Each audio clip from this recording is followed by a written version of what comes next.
Welcome to Good Days Gone Bad. I'm your host, Lee. Did you ever meet a witch or think that you might have or date one? Well, there was a guy that I know that did, and he gave me the story and made the book, Volume 2. It's number 33, Witchy Woman. So let's get into it. He had actually met Leanne when he was attending the University of South Alabama at a Halloween party, and she was dressed as a witch, and he thought she was pretty hot. They hit it off, hung out the entire evening, decided to go on dates, and basically they got along really well. The usual dinner, sex, and sleepover, and then repeat. So they were enjoying each other's company, but there were some abnormalities.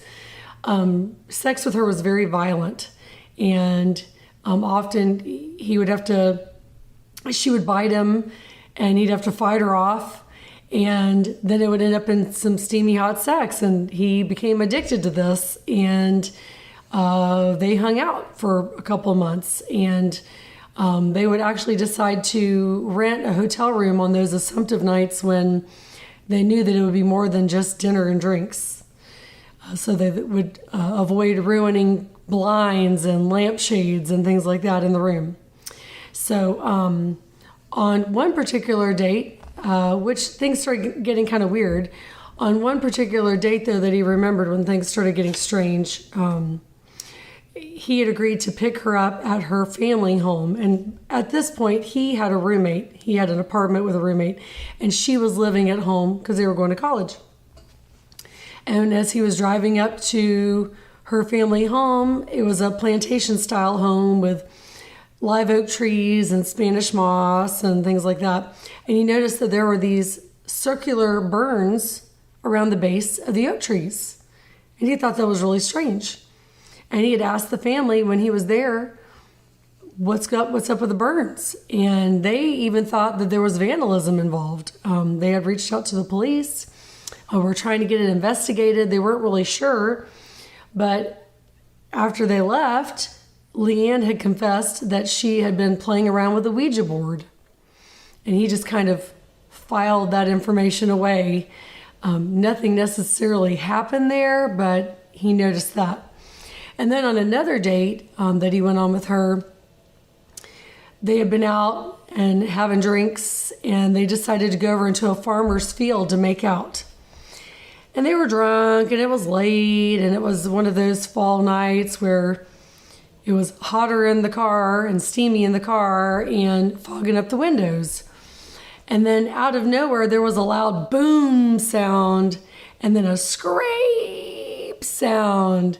And it was a farmer outside of the car with a rake. And he had hit it on the top of the car and scratched the roof of the car and saying, "Get off my land," that kind of a thing, and freaked them out so much that they just drove barely dressed in the car just to get out of there, and really scared them both.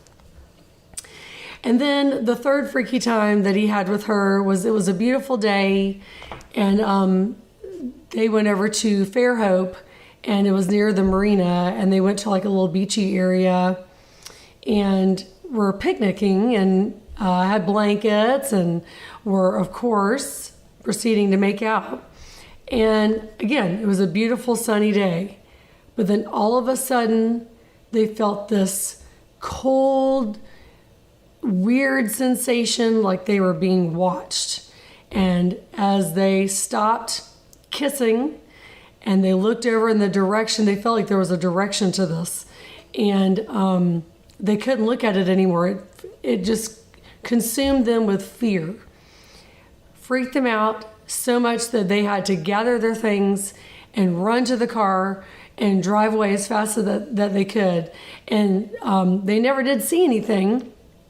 They just had a really strange sensation on a beautiful day, and it was cold and icy, almost like a spiritual presence, negative one, was there. And so as they were in the car and they were racing down the road and went a couple of miles, he said, and they pulled over to the side of the road, they were both screaming and panicking and just like, what was that? What was that? Oh my God, that was so scary. What was that? And then just moments later, these fire trucks start screaming past them on their way to a fire, wherever it was going. But all these fire trucks and all these sirens, and it just scared them to death. And he just couldn't get past it. I think that was the last straw between the wild, crazy, violent way that she approached physical encounters with him, and then the saying that she messed around with the Ouija board and the burnt circles and the farmer with a rake, and he'd had enough. So he, needless to say, missed out on the physical attributes of the relationship, but he did not miss the crazy. So hopefully you enjoyed this story. I don't know if you've ever had a similar experience, but he had certainly felt very confident that he had met a witch. So stay tuned for more Good Dates Gone Bad.